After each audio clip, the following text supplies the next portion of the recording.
And it was so profound, this unraveling. I mean, I'm almost tearing up thinking about it, of like, that's an amazing gift where I got to say, I don't feel like I have meaning.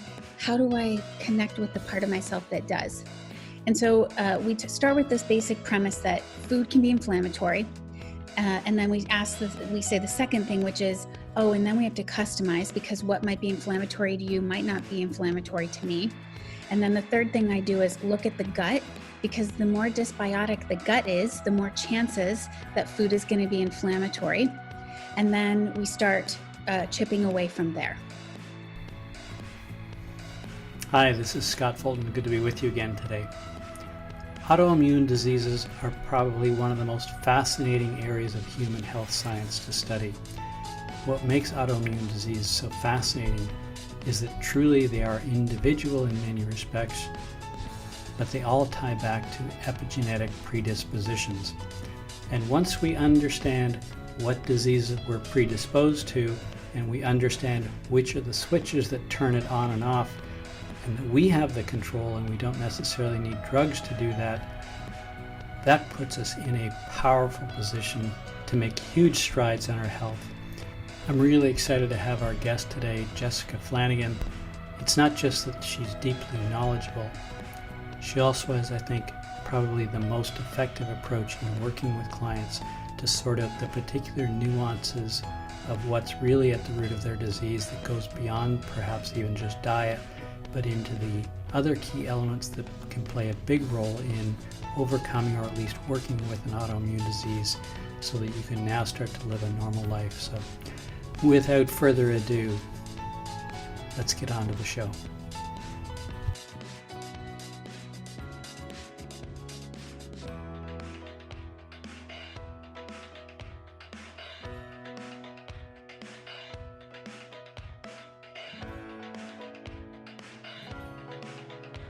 Boy, keep working that smile, that'll be perfect. Okay. Everybody loves a smile.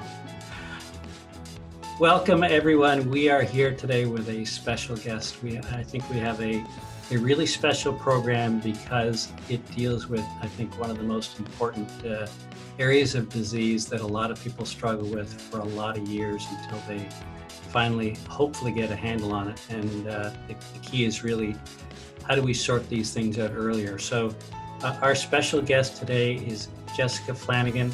Jessica describes herself as a Noetic field practitioner, nutritionist, and author. And I'll flash your book up here again in a minute. We'll talk a little bit about that. But her specialty is around healing autoimmune diseases. So when I talk about these long-term diseases, autoimmune disease is probably one of the big and up-and-coming diseases that we're only really beginning to get a handle on. So a lot of people have it and don't even know it. So there may be some things happen today here that will turn some lights on and people start to ask, maybe that's what's going on. And so, Jessica, I am just so delighted to have you. Thank you for spending time with us today. Hi, Scott. I'm so excited to be here.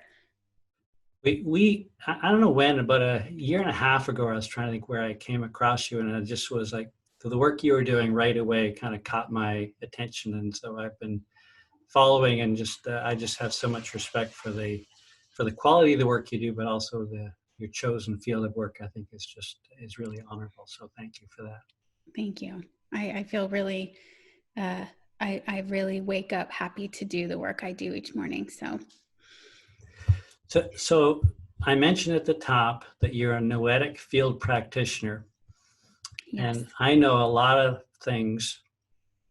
Well, actually, let me say, I know a little bit about a lot of things, not much about anything, but It's not anything I have run across. So what is a Noetic field practitioner? So a Noetic field practitioner is a practitioner that I work in the energetic field. So I went through a few years long training with my teacher. My teacher is Dr. Robert Waterman. So he actually started Southwestern College in Santa Fe. So by trade, he trains psychotherapists for the most part and art therapists. But he has created this practitioner program as an extension of the work that he did in psychotherapy.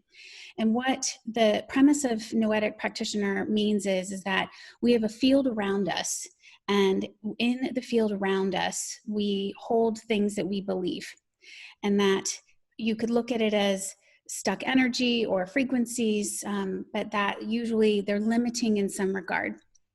And that has a profound effect on all the different levels of our body, the physical level, the emotional body, the spiritual body. And so I do a very specific kind of work through self-forgiveness that each client who wants to take a deeper look at what they might be holding in their field that's limiting, impacting their physical health or their emotional health can look at and let go of. Probably the easiest way to describe it. Yeah, that's really nice. And as I read your book, it really came through, and I understood.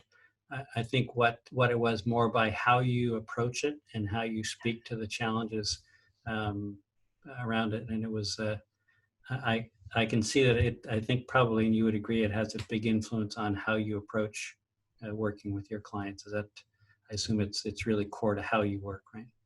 It is. The biggest piece about this is that I'm simply a witness that people are doing the work themselves and harnessing a different kind of source of power inside of themselves. And so that's the part that I love the most, is that I'm just there to help and assist, and the clients are really driving the boat of what they want and the goals that they have. And I love that part. I love anything that's free medicine, that really empowers somebody in their own life. And this is, really, it can be, some people might see it as like a woo-woo thing, but it's very unlike Reiki or, any of the other energetic modalities. I could give you an example of how I use this myself, because the only way I knew that this kind of practitioner program would work was that I practiced it on myself, where I felt like therapy wasn't working. I was a meditator I've been meditating for 15 years. I still did not get to the roots of my issue. So I felt like I exhausted everything else. And then this kind of work, the Noetic work, was the thing that really helped transform how my body was getting signals, how my mind was getting signals, my worth, the perceptions that I had about how much I could do in the world. That's I just find that whole space really fascinating.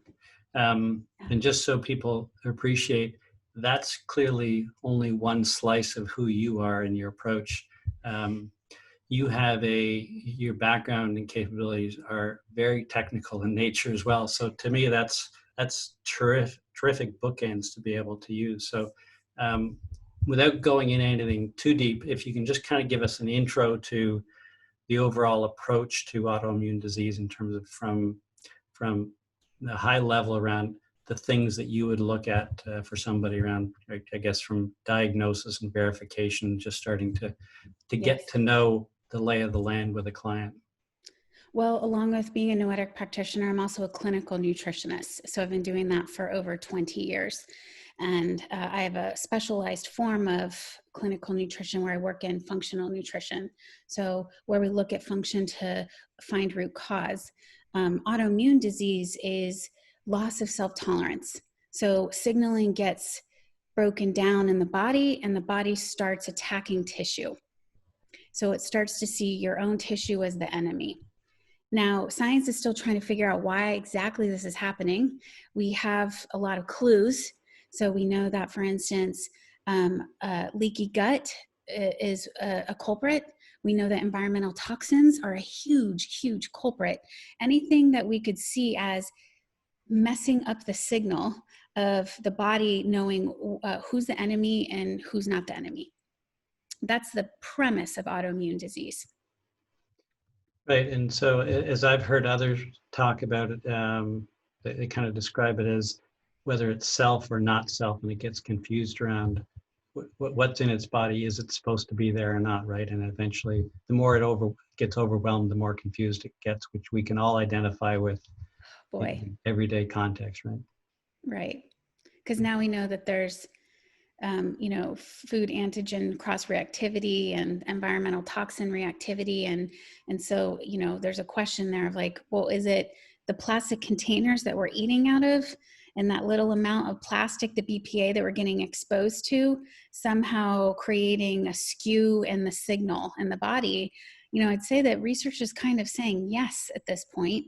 But although we don't have definitive proof, that's the way that that's the area we're moving to now. And we can look at those things in each person.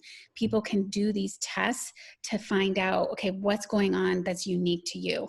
Because what we know now is that it's not one single cause. And also emotional things can come into play here too. So just like if, for instance, we were to use that I eat out of plastic food containers, is that messing up signaling to what's the enemy and what's not? We also have a belief system set in place that's unique to each person, how they grew up, what they feel about life. That can be a skew in the signal as well. So I look at all of those things with my clients. And so maybe I can just kind of recap that in another way to talk about it is if we think about a family, for example.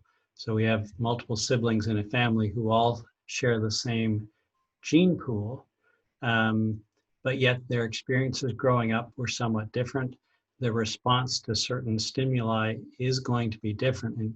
And that's where the challenge Yes. lies in this, right? Is where you really work at how do you start to separate that out? Because we would love to think if I do this, I'm going to get that response. Well, we just look at diet, for example, of, well, I eat the same diet as, someone else in my family. I'm obese and they can't seem to put a pound on. What's going on? So that would be maybe just in a way that people could relate of the way our bodies respond to different stimuli is different. But Yes. now we're starting to find ways to start to decode that. Well, I have an identical twin sister. So, talk about having Yeah. identical genetics, right? Perfect. And so my identical twin has Hashimoto's. I do not have Hashimoto's. I don't have thyroid antibodies. I mean, I just got my thyroid checked 3 weeks ago. So she has celiac and she has Hashimoto's. And so you're bringing up the best question. Why does she have that and why don't I? So, she had a mold exposure while she lived in San Francisco in her apartment. Is that part of it? Might be. And so, yeah, like it's a fascinating look at why this is going on. But we do know that autoimmune disease is increasing at a very fast rate. And the one thing that seems to match that rate of increase is the amount of toxins, environmental toxins that we've been exposed to. That is one thing that we have seen very clearly as exponential growth. Yeah, and I would say beyond autoimmune disease, we see that in a number of areas. We look at, again, it's easy to spot the correlations. It's more challenging to go back to causality. And it would be nice if everything was black and white. But Yeah. if we go back and said, what's changed probably since, I think for us, we'd look at it around 1990, and Mm-hmm. certainly the amount of plastic and chemical use that went up. It Yeah. wasn't that we started to suddenly look and measure things. These are true changes in health that we Yes. can track quite conclusively. So you're in autoimmune disease is a huge area all on its own. Yes. We talk about it like it's one disease, but it's actually a whole family of diseases, right? Yes. And so autoimmune disease is really classified by what tissues you're producing antibodies to. So for instance, Hashimoto's is because you're producing antibodies against your own thyroid tissue. So then we have different diseases are correlated with different things. And so celiac is provoked by, it's an extreme immune response to gluten.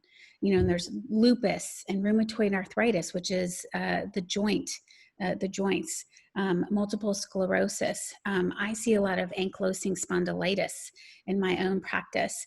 And so there's many, many different kinds of autoimmune diseases.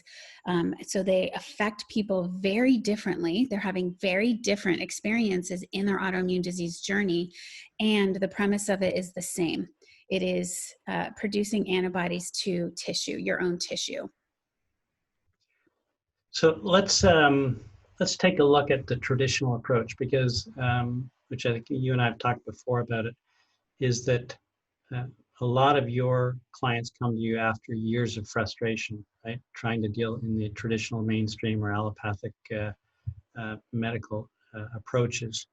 And so if why don't you give us an example of kind of what you see as the typical path that people have been down before they show up with you, for example, and just kind of where that system breaks down and why. So most of the people who find me are educated about their health in some regard. But I do have people who are just beginning this and they just want to know, like, what are the first steps I need to take? And most of the people that come to see me are really interested in gut restoration, because that's the field of clinical nutrition I focus on, along with the spiritual, emotional, mental pieces. And they've been to 2 or 3 doctors. They have been told, "Oh, sorry, we don't know what's wrong with you." And these are conventional doctors usually. So it is, sometimes I've had an MRI, they say it's not MS, I'm not really quite sure what to do next. Or they just want to move farther into finding answers for themselves than their doctors were willing to give them. They want, and they got a diagnosis with rheumatoid arthritis, and they say, "Okay, I really want to work with my rheumatoid arthritis more deeply. What can I do?" And their doctor says, "There is nothing we can do except to put you on a biological drug." And so they say, "Well, okay, I'll consider that. And I want to go farther." And the doctor says, "I'm so sorry, I don't have anything else to tell you." Then they find people like me. Right, and so I guess just as any number of things, but as you're talking there, I'm thinking inflammation would be a good example of traditional medicine doesn't do a great job of dealing with inflammation, right? What drug do I take for inflammation? Right. But yet it's at the root of, if not every disease that we seem to be talking about every day. And yeah, there isn't anything you're going to go to the pharmacy to pick up for what we call in terms of cellular inflammation. So if we had to say the buzzword of this entire interview, it's going to be inflammation. And so people have more control and more authority over finding inflammation than they ever have before, with tests they can run on themselves, tests that they can run with functional medicine practitioners. And even in the last 10 years, my eyes have been opened to so much new research and new companies that have really valued what you're saying, which is find the inflammation. It's going to look different for each person, and there's more than one way you can be experiencing inflammation. But your thoughts can be inflammatory, your diet can be inflammatory, and other things, the environmental toxins can cause inflammation. So thank you for saying that word. It's really the moneymaker. If we were to be looking at important things to look at if you've been diagnosed with a disease. Yeah, it's a in terms of clinically, I guess we really at inflammation we are at the root cause, not at the cause of inflammation, but in terms of a clinical response, it all goes back to inflammation, right, at the cellular level. So that's an area where I've been developing a dashboard of kind of for everybody, regardless of health. These are the tests you should be getting done. And while some of them are typical of what your doctor's likely to order on your annual physical, there's a half a dozen other ones which we like a CRP to get inflammation. Like, Yes. why wouldn't you get that? It costs virtually nothing, and probably nothing out of pocket. But even if it cost you $35, it's probably the best $35 you'll spend this year. Those will give you the early indications, because when we talk about chronic disease, right, we're not talking about I cut my hand and it's bleeding. There's something going on inside, and it's by the time we recognize it, there's already been a lot of damage done. And that's all the chronic diseases beyond autoimmune. They sleep in us, right? And by the time we're aware of them, generally, it's so far advanced. Trying to reverse it is a much taller order. Yeah, and so it's almost like a splinter analogy. If you have a splinter, in your hand, it's going to stay red and irritated till you pull the splinter out. So if the splinter was inflammation of some kind, either a food that's driving inflammation, a part of your lifestyle, not getting enough sleep, lack of antioxidants. We now, especially in the last decade, you can order your own tests. They're not that expensive, and so Scott, you're bringing up such a fantastic point, which is once we learn those simple steps that we can do and that are not going to be overly expensive, there's people who can help guide you from that position and customize what it is that you need to lower inflammation. And it doesn't have to be arduous. It doesn't have to involve a lot of suffering either. Yeah. I think it's one of those words, again, it's the buzz, but people don't really know what it means and what to do with it. And the reality is, if you're working with someone who does, they can usually take you a long way with it. And it's one of those things we can measure easily with some frequency. Well, let's do it again in 6 months or 3 months after we've done some things. Like inflammation markers, you can get responses in a pretty short period of time, right? Yes, definitely. So along with the acute phase reactants too. So like we can look at homocysteine, C-reactive protein, but then like cholesterol, or when our irons go high, like ferritin being high, that is, depending on the person, when ferritin is very elevated, that is a sign, that we can go look for something. There's a lot of different ways now with simple blood work that doesn't cost a lot of money, where they can be key components to where do we start? What's the first step that we take? Right, because in those, what we're actually measuring is the body's natural response to dealing with whatever the stress or condition it's under, right? It's not it's not that the inflammation is the problem. Inflammation is a response to a stimulus. Yep. So as we can see what's going, so again, if it's the splinter and we see it hurts, it's usually going to be some redness around it. It's all the elements the same thing, but we can get in the blood test, which tells us, we may have a harder time saying which finger it is and how big the splinter is, but at least it's things that you would have no indication of otherwise. And that's great. So when we talk about autoimmune disease, you can't talk about it without talking about diet, because diet is generally, for most people, even in the things you talk about, it's not simply the food, but what are the environmental toxins that come with everything that we get exposed to, right? In terms of in the air around us, but in our eyes and our nose and our mouth, and obviously it comes in our food. There is, short of growing your own food in your garden, that's about as clean as you're going to get. And I don't know anyone who can grow all their own food in their own yard. Even the farmer has to go to the grocery store from time to time. So what's maybe the traditional approach is kind of the place that generally we're dealing with multiple diseases within the autoimmune disease family, but maybe just kind of start us down that path of what are some of the protocols around diet that people need to first be aware of? Well, one is that looking at what foods you eat, there's an inflammatory component.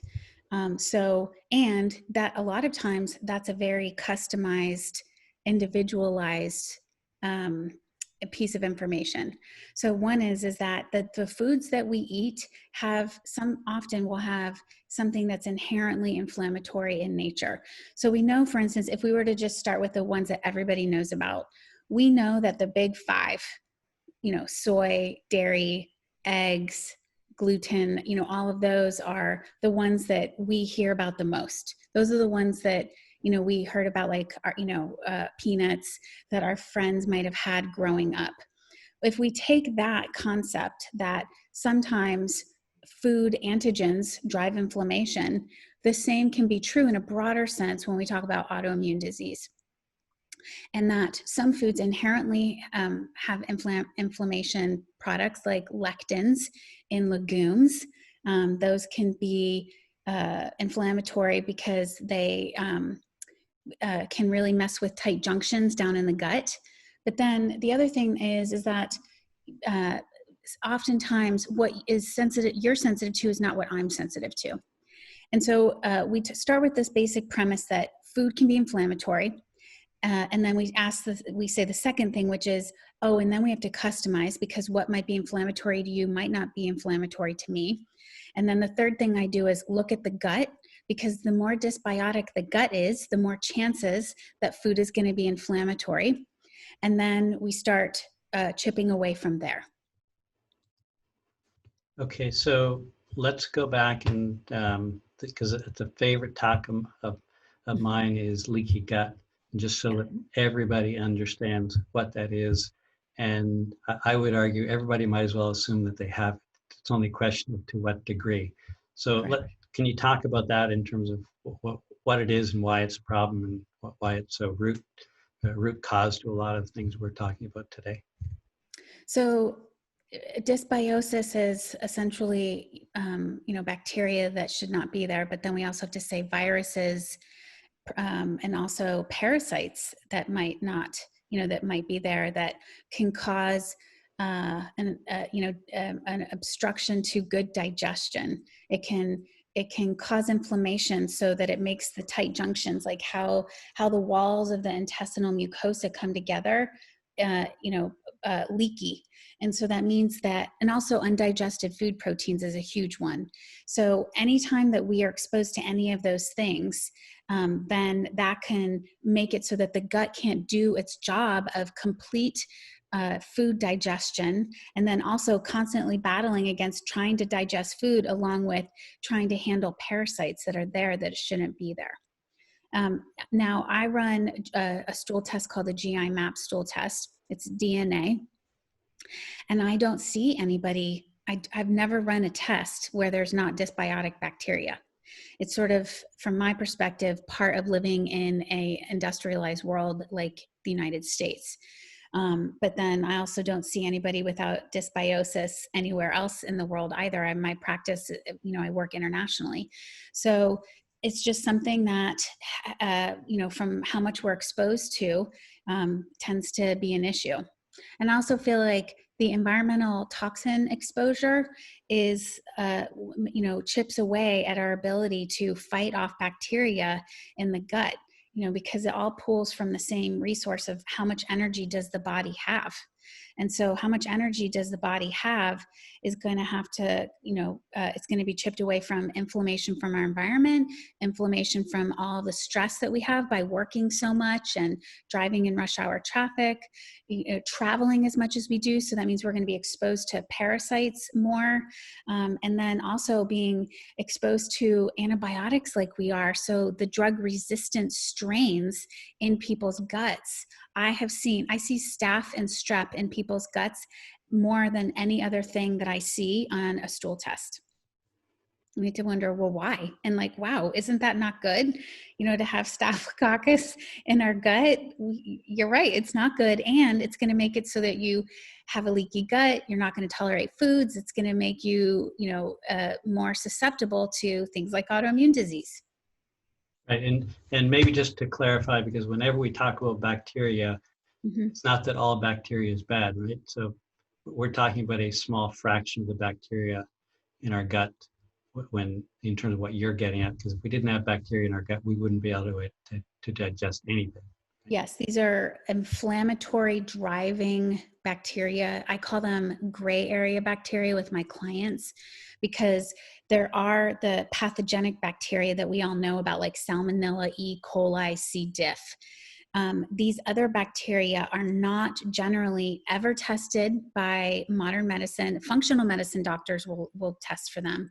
But if you go to your GI doctor and you say, hey, I think I have strep or staph in my gut, they're not going to test for it. And so these are sort of like this gray area bacteria that they can muck things up, but they are not generally recognized as pathogenic bacteria. They can be in high amounts. So everybody agrees that Pseudomonas and Klebsiella, Enterococcus, those can be hospital acquired and for instance, and really be problematic for people with low functioning immune systems. But for most of us, they sort of are in this separate category. From my perspective, they are very much dysbiotic drivers. So while we're on the fun topic of bacteria and dysbiosis, and you raised it up once, so is areas that I think really, really drive home that this really is an active area and it really, really does work. Can you talk a little bit about C. diff, kind of what that looks like and how we treat it? You'll do it much more gracefully than I ever would, sure. But I think it's just a great example of to show the power that we have with this knowledge today. As far as how we test it or how we treat it, or How we treat it. We'll might as well get right into how we treat it. well, so if you have C. diff, you go to a doctor, they're going to put you on antibiotics. A lot of times people get C. diff because they were on antibiotics. So isn't that wild? So modern medicine is really coming up short treating C. diff. We know this, which is why fecal transplants are getting some time to shine right now, because doctors don't have anything else to do. Functional medicine is really shines in this place because we know that there's a lot of things that we can do, fecal transplants being one of them, which modern medicine does too. You can, the Tamount Clinic in the UK is a place where you can go and get a fecal transplant. But there's lots of things that we can do with probiotics. Megaspore's a product that has a lot of lifting power as far as how to work with C. diff. C. diff is a big problem. Yeah, I just think it's a great validation of what we can do around kind of managing and how we can take healthy bacteria or healthy colonies to transfer over. So maybe on that one, maybe we can jump a little bit over to talk about probiotics, because while we're on the topic of gut bacteria, it's one that just I just shake my head a lot. My own take on it is people will try anything and they have no idea what they're doing because they haven't measured it. So what's your take on probiotics in terms of how you see people typically using them? They are very willy-nilly using them because Dr. Google is in the top 3, of how when something happens, like we have chronic diarrhea and we go to our doctor and they say, sorry, I don't know why you have chronic diarrhea, just wait it out. What do? We go online and we say how to get rid of chronic diarrhea naturally. Now this might not be your group or my group, but this is something that I feel like when whoever's listening to this understands that this is a very common practice. And then they march off to Whole Foods and they go get that probiotic, that came up on their Google search. And what we know is that probiotics probably have been given a little bit more weight than maybe they should. A lot of times I tell my clients, let's actually condition the soil first. Let's put some things into your gut soil instead of just going right for the probiotics.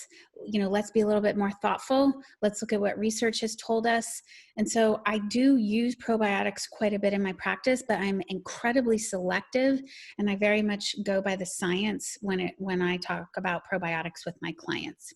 And I let people know it's a temporary fix. And so if you take a lactobacillus probiotic that you got at Whole Foods, it tends to be transitory in nature. It'll stay in the gut for a little while. Now, this is important because even though it's transitory in nature, it kind of can pull down inflammation for a short period of time so we can get things done, like put compost in your gut soil. We do that with vitamins and minerals and fibers and an anti-inflammatory diet and working on your stress. Yeah. And then, so how about if we can transition that same level into prebiotics in terms of, so what the difference is versus a probiotic and kind of how that typically gets played out with clients. So probiotic is actually a bacteria that has been isolated and put in a pill form. Prebiotics actually is a food for the microbiome bacteria that's in your gut. And so one is that we have such a refined diet. The standard American diet is very devoid of prebiotics, but we also are living in a society where we don't culture our food much anymore. And so we're getting a lack of the natural probiotics that we would get inherently in our culture, but then we're also getting a refined diet and we're missing prebiotics. Prebiotics are incredibly important. I have found that that prebiotics have changed the people's microbiome quickly and effectively. Now you have to look at other things when you deal with prebiotics, like if you have small intestinal bacterial overgrowth, or a FODMAP intolerance. Prebiotics I have to be a little bit careful with. Those are things like inulin and fructooligosaccharides. Those are all prebiotics that you can take. You can buy now at the store. And so in those cases, I actually have something that I do with my clients who are very sensitive. Their guts are very, very sensitive. And I call them prebiotics. And that would be bioflavonoids are one of the biggest sources of prebiotics that are tolerated by many. And so when I look at people's guts, I often do prebiotics, those bioflavonoids that are extracted, like the colors extracted out of fruits and vegetables. And then I go into prebiotics. And sometimes I'll do probiotics before prebiotics, but it just depends on the level of dysbiosis for each person. So that segues beautifully into diet. Because when we talk about prebiotics, a lot of what we're really talking about is what's the food that we're eating, what's with the food that's in our diet, right? So we talked a little bit earlier about kind of the standard approach around diet. And then you had some reason that you decided you wanted to write this book. I'll put that up and let people see it a little bit better, The Loving Diet. And obviously that comes from recognizing that what was out there really wasn't enough, right? And it gets back to understanding what different needs are. So can you talk a little bit about, so you really talk about kind of going beyond the paleo approach to autoimmune or diets for autoimmune disease. So can you kind of talk about where the deficiencies are and kind of where you've tried to take it in your work, particularly in the area of diet? So the Loving Diet book has a component in the book that's dietary in nature that is autoimmune paleo plus low FODMAP. And autoimmune paleo is the paleo diet, so the grain-free diet, the dairy-free diet, but in addition, it doesn't have any nuts, seeds, eggs, or nightshades. So it's a more restricted version of a paleo diet that can be useful very short term, very, very short term to help reset the body. Much like if you were to do a water fast or some like a juice fast to kind of draw down inflammation. So what from my perspective, what it does is it kind of resets the gut. And we don't need to do this for very long. And in fact, if we do it for long periods of time, we suffer the consequences of such a restricted diet. It will impact the diversity of the microbiome. But I created this diet because I saw a lot of people with autoimmune disease plus small intestinal bacterial overgrowth. And so why we have small intestinal bacterial overgrowth is another conversation, but those who have digestive issues with a lot of chronic bloating, a lot of times that can be a sign that you have small intestinal bacterial overgrowth. You can go to your doctor and get tested for SIBO, which is the acronym for small intestinal bacterial overgrowth, quite easily. And I found that the dietary perspective of that book is it's a 3-phase approach that uses the autoimmune paleo anti-inflammatory diet plus a low FODMAP diet. Low FODMAP diet is a specific kind of diet that's low in fermentable carbohydrates. And so what it does is it helps reduce the overgrowth of bacteria. So small intestinal bacterial overgrowth is the right bacteria that is in the wrong place. So it's not necessarily reconditioning your gut because the bacteria is dysbiotic. It's a reconditioning of the gut because you have bacteria that is not dysbiotic. It's just growing in high amounts in the wrong place in your gut. And that can cause bloating and digestive distress. So this diet in my book is specific for that. That's very helpful. And you mentioned something there which I think is really good is that the bacteria makeup is different as we move through the body, particularly through the GI tract, right? And it's all in certain um, certain recipes, if you will, that your body's decided that it needs for you to be healthy. And it's, so it's, but I describe the stomach as the blender, right? That's its primary job, is just to physically break things down before it heads into the intestines. But there's some bacteria there. It's really as it moves through the intestines, ultimately in the large intestine, where all the fun really happens in terms of uptakes, right? Yeah, and thank you for mentioning the stomach because it is so important. It's the start. I mean, well, chewing is the start, but so many important things happen in the stomach. So it sets the precedence for how much acid we produce. And so having robust and complete digestion is key to a good functioning immune system and lowering inflammation. So if we're only digesting proteins part way, we're going to get leaky gut. And also though with the stomach, I see H. pylori and probably some form of H. pylori being present in probably 40% of all of the stool tests that I run. A lot of times this is silent. But when we look at why is the stomach not working right, well, it can be infections like H. pylori that can really do a lot of destruction. It can be silent. We can look at the amount of stress that we have as humans now directly impact how much stomach acid we produce.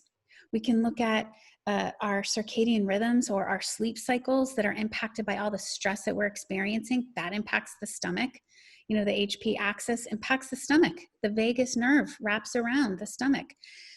So there's certain things that, we can start looking at and say, oh, wow, all of the stress that I have from this job, that I feel like I'm drowning in, that's affecting my digestion. So it is cool to kind of look at all of the different components that are unique to somebody that play a role.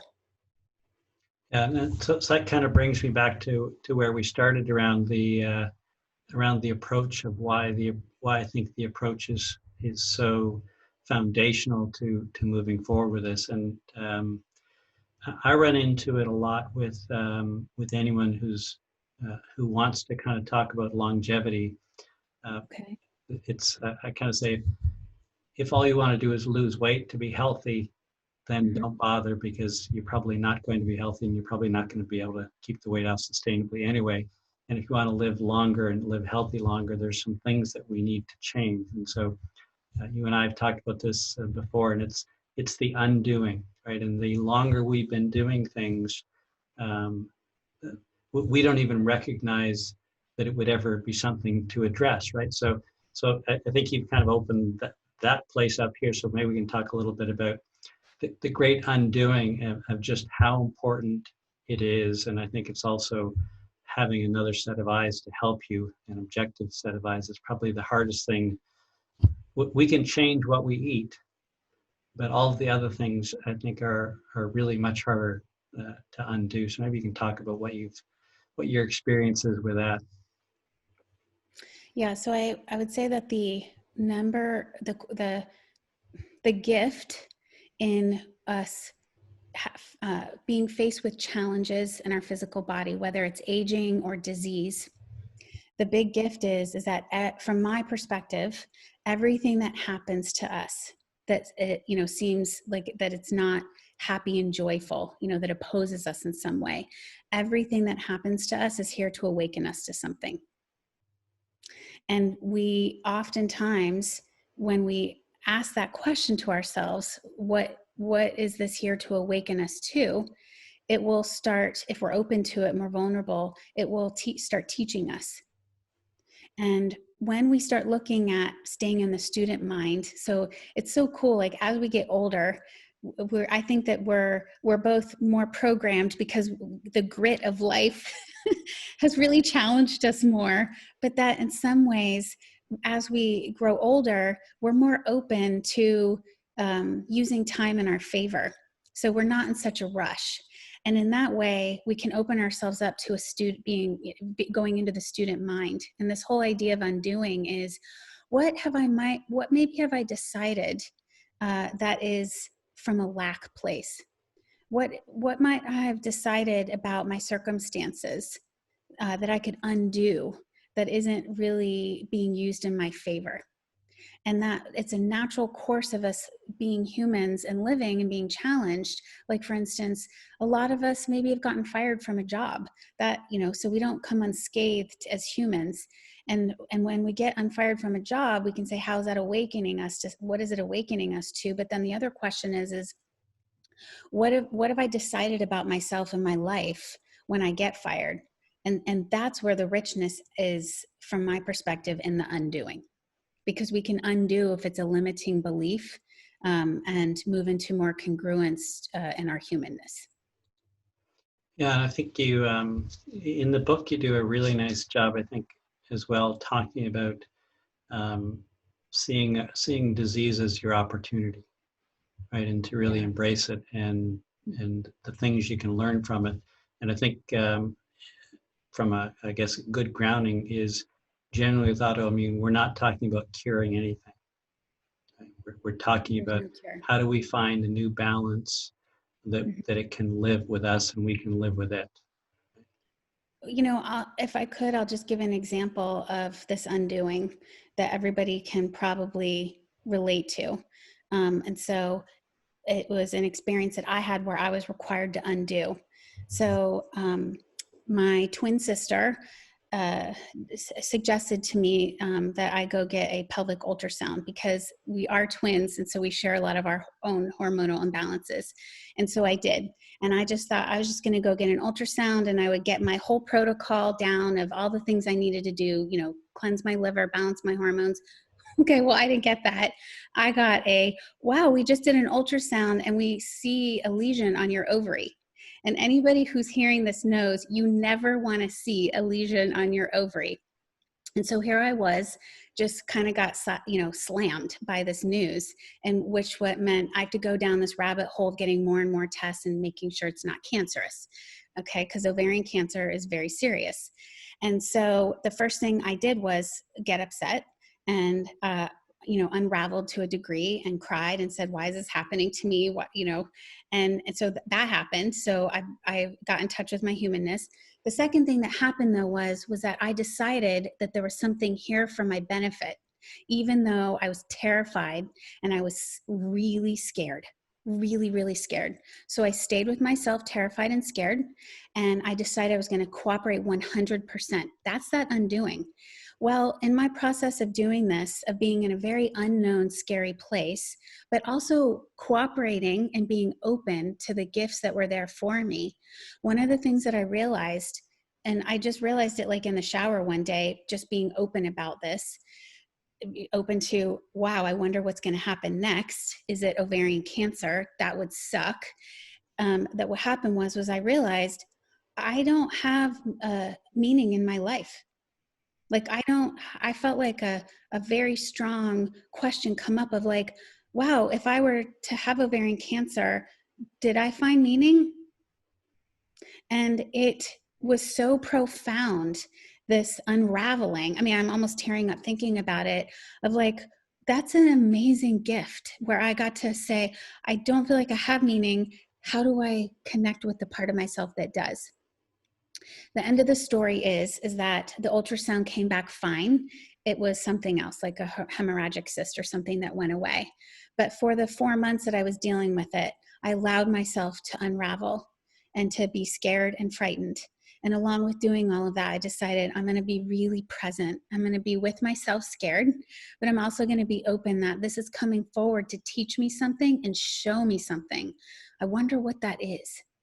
And I connected with the part of myself that had meaning. It was one of the biggest gifts I've had in my life through going through that process.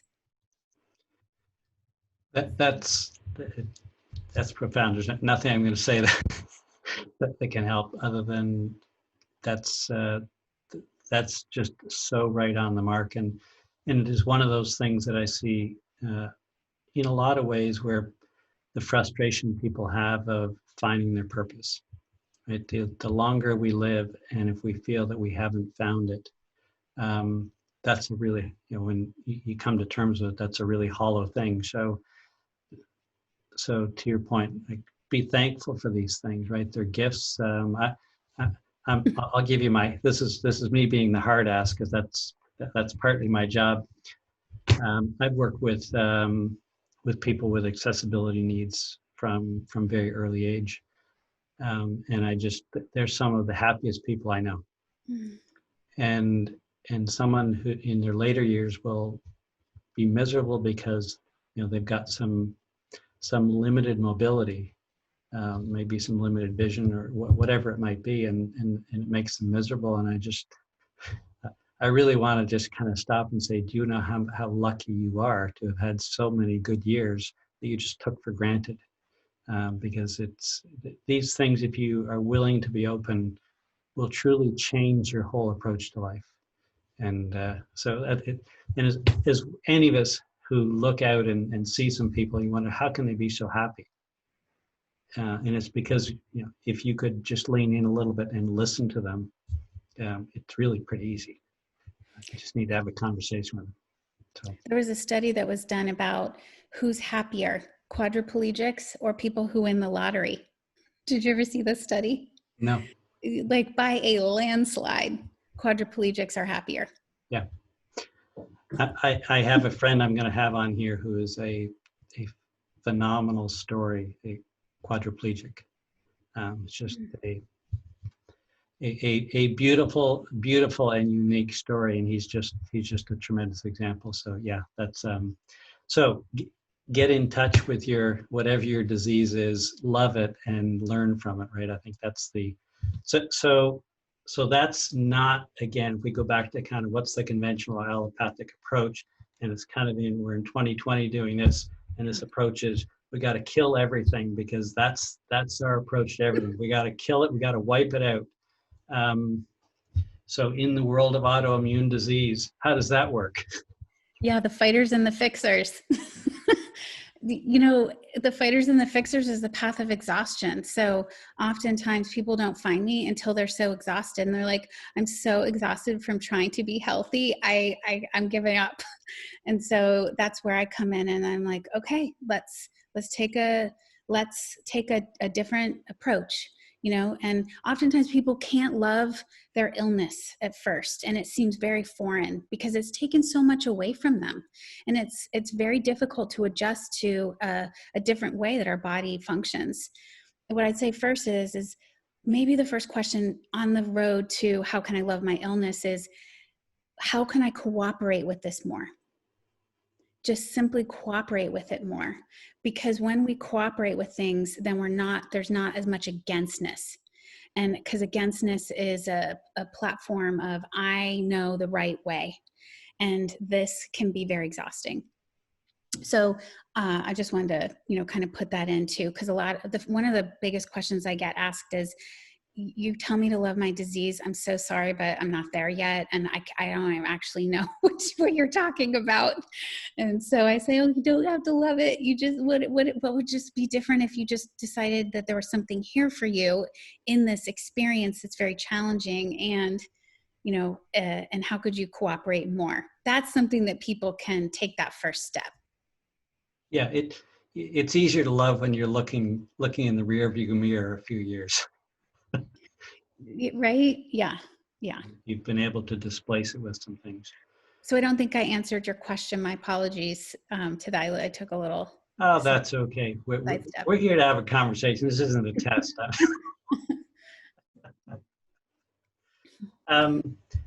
So as you talked about, I think I'll kind of maybe just again kind of give the other approach to it. The simple approach is, it's like fighting nature. Right? Wow. It's going to be about as futile as trying to fight nature, and everything. I take a very holistic approach to health, because that's really where longevity comes from. There's no science in longevity that humans are involved in. Yes, we're spending billions of dollars on research on longevity, but all the longest living humans did it on no money. Had very little amenities. It was really a connection of understanding, working with nature around them was just an easier way to do it. And go figure, it just kind of worked out that they stayed healthier longer. And so if we look at the direction of disease, we go back to what we talked about earlier. It was really, we could say around 1990 was a turning point when things really started to change in the environment around us that found its way into the things that we don't even see, we can't smell or taste, that, but they still come in, and they all influence us to varying degrees. But ultimately, if we're going to fight nature, be prepared to lose, because that's just not it, that's not what humans were here for, right? We are Yeah. we're subjects of nature. We don't dominate nature in any way. Yes. So if we think about this, and you've talked about it with clients who've struggled with it for years, and I think um, in my own experience, I can use my wife's example. She struggled with fibromyalgia for, I think, about 25 years before finally getting a handle on it. She happens to be um, ridiculously bright, a PhD organic chemist, so she's got a few more tools in her toolbox than most of us do. But she didn't do it alone. She still, she was able to get some help to get started. But I think that another message here with people is, and it's the same message I give around longevity, like you need to get a team around you. So can you talk about just why that is so critically important, and then kind of what that team should look like as they start to put that together? Well, more minds that work together are better than one. And we're living in an environment now where we have so much more choice. And so the first question is what's important to each person? And then when we have a team, especially a team that communicates with each other and that's open to not knowing everything and to be really solidified in I know the way, then what I have found is that solutions come more quickly. Testing is a lot easier, and getting a multi-dimensional kind of cohesive healing program is easier to do. And so, I mean, I have a whole team of people that I work with that I've created that work for me. And so I suggest that to all of my clients as well, because it just will get you into an understanding of the root cause more quickly. I have an Yeah. example of this, a client who is in his late 50s, and he has a mitochondrial issue. So what we found out was that his mitochondria has some genetic SNPs that make his mitochondria a little bit more sluggish. And so he had tried many things, like been to quite a few doctors. But we did two things at once. I did high dose CoQ10, and then we also looked at his issues around food and nourishment, and his upbringing. And what we found out, and he worked with a therapist and also another doctor while we were doing this, an example of how a team can work together. So his doctor found a couple of things that I hadn't found and did all the genetic testing. So he went on high dose CoQ10. And he works outside for a living, so he needs to have a lot of energy. And then we also came to the discovery that since he was a child, he thought it was important, and actually to survive, he needed to put the needs of others first. And so what he found out now in his late 50s is that actually had a profound effect on his digestion and how hungry he was, and how well he tolerated foods. And so when we start doing this, it's a team approach. He made strides in his health that he hadn't made before, which was more energy, tolerating more foods, and just a general better disposition when it came to eating. And I would gather that as people that are able to make improvements, their tolerance goes up more broadly, right? Yes, especially when we're looking at the gut, and then we're looking at the immune system, or, depending on who's on the team, maybe a therapist or a cranial sacral therapy, or, osteopathy. There's so many things for people to choose from now. Yeah. The other, I was just trying to think of, so if we think about some of the sleeper diseases that are out there that people may or may not know are autoimmune. So you mentioned some of the others. Do any come to mind as kind of the ones that most people don't even know are an autoimmune disease? Well, Hashimoto's, I call it the gateway autoimmune disease, because so many people have hypothyroidism, but they have hypothyroidism that's sneaking around as a thyroid autoimmune disease, and they don't know. And so a lot of the reasons why is because doctors say, well, if you have it, it doesn't matter. I'm not going to change course of treatment. You're going to still be on your thyroid medication. But my clients want to know about that, because once we have one autoimmune disease, it increases our chances of getting another.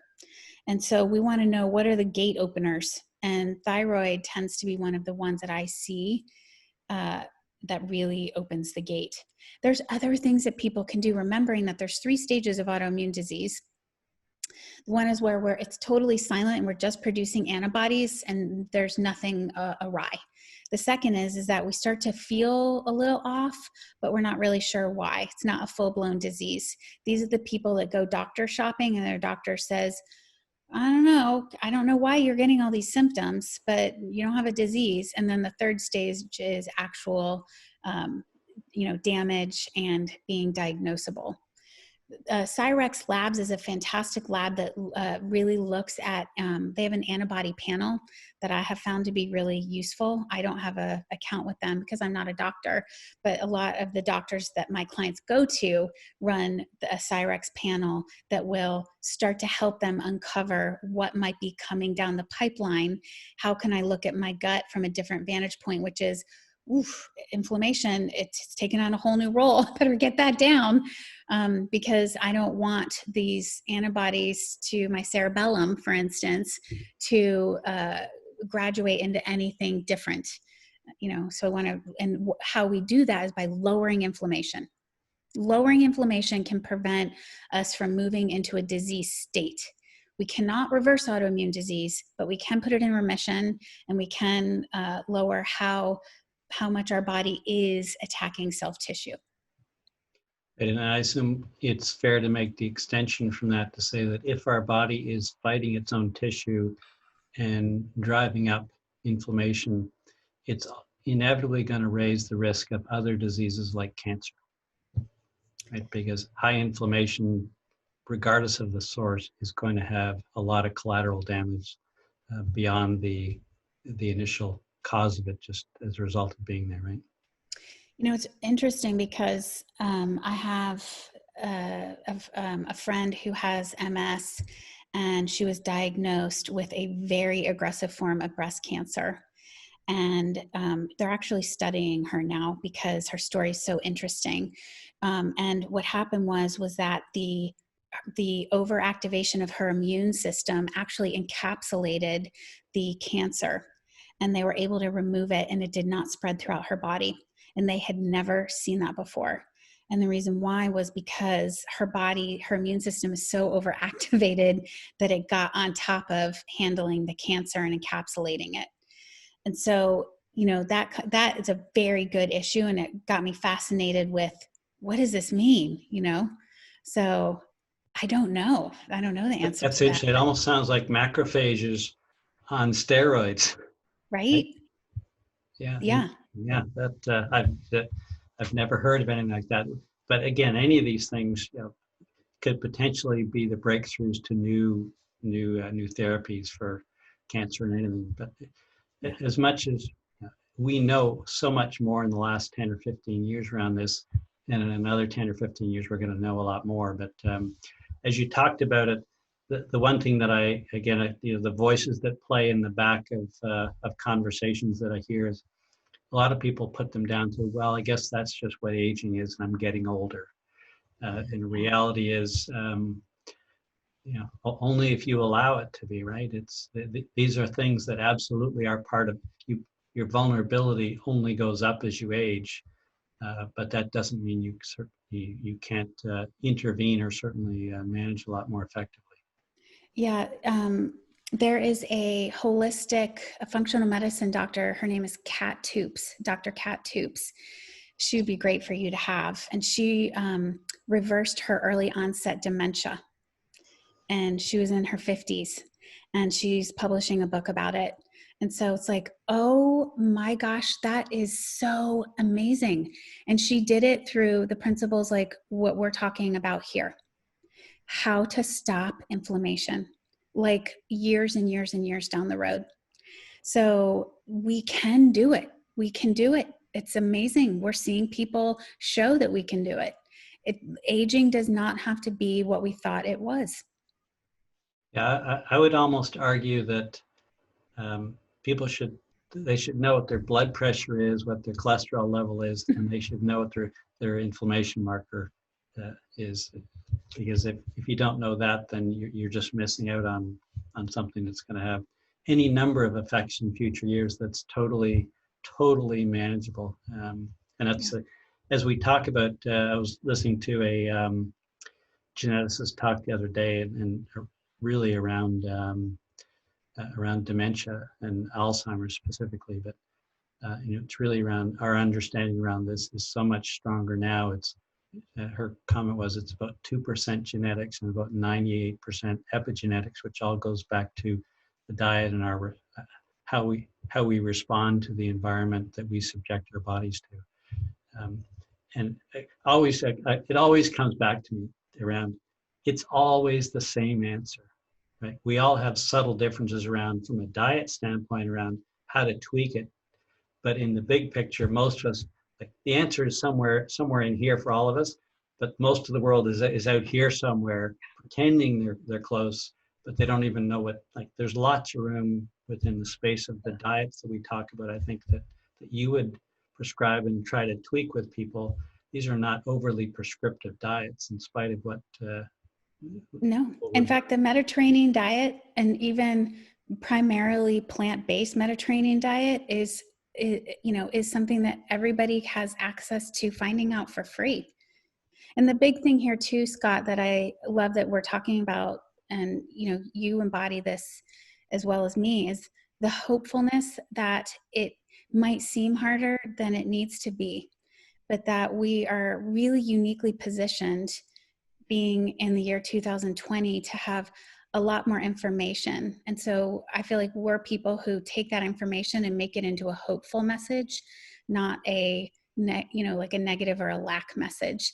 Because I really want all of my clients that work with me to feel good with the work that we do, and not have it be something that they feel like is a hopeless situation.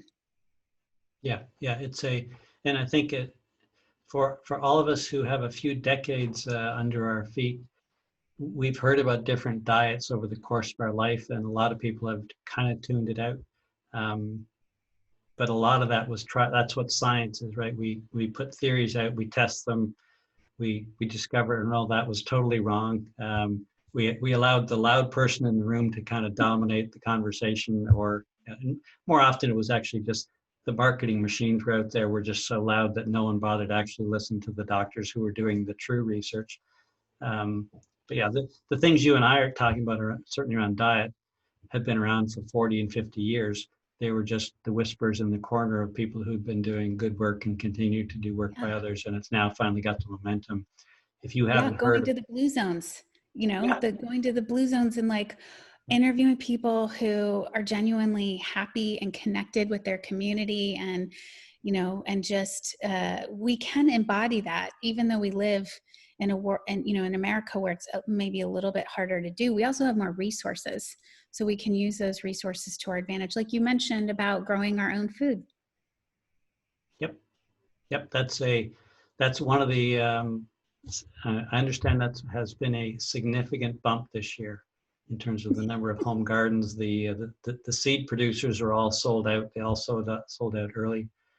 So that's certainly a good sign. I think it comes back to as well, blue zones are a great example of, they originally thought it was simply about community. Well, the reality is there's many layers to it. They're all interdependent factors to it.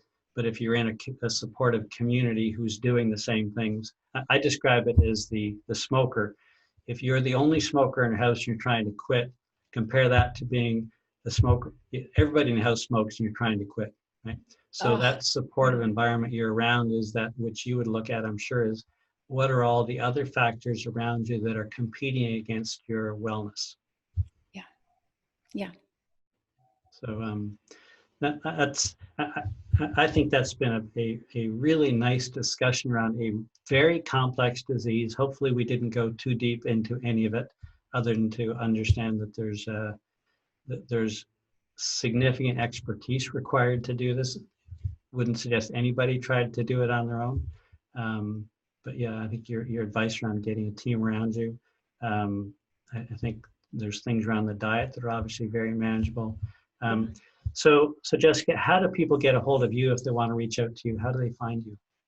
I think the best way to get a hold of me is through my website, jessicaflanagan.com, or on Instagram, I'm The Loving Diet, or my email is info@aiplifestyle.com. Those are 3 easy ways, but jessicaflanagan.com is probably the easiest. And there it is. Put that up again so people can see the hopefully they can read if not too much glare on there. Yeah. This has just been absolutely wonderful. Maybe we'll come back another time and we'll dig deeper into the technical stuff, but I'm going to have to do more homework. Well, this is such an important conversation. So thank you so much for having it and giving that resource to people who are really looking to do it. So thank you. Thank you for asking me to be here. It's an area that is just growing so quickly, and we need all the resources like you that we can get our hands on. So thank you for being out there and say at the start for choosing the field you chose to be in, because I think it is truly important. And those of us fortunate to be able to actually help people are, we're honored to be able to do it. And so I know for you and I, we're brethren in many respects. So thank you for that, and thank you again for sharing your message with our Longevity Advantage community. Thanks for having me.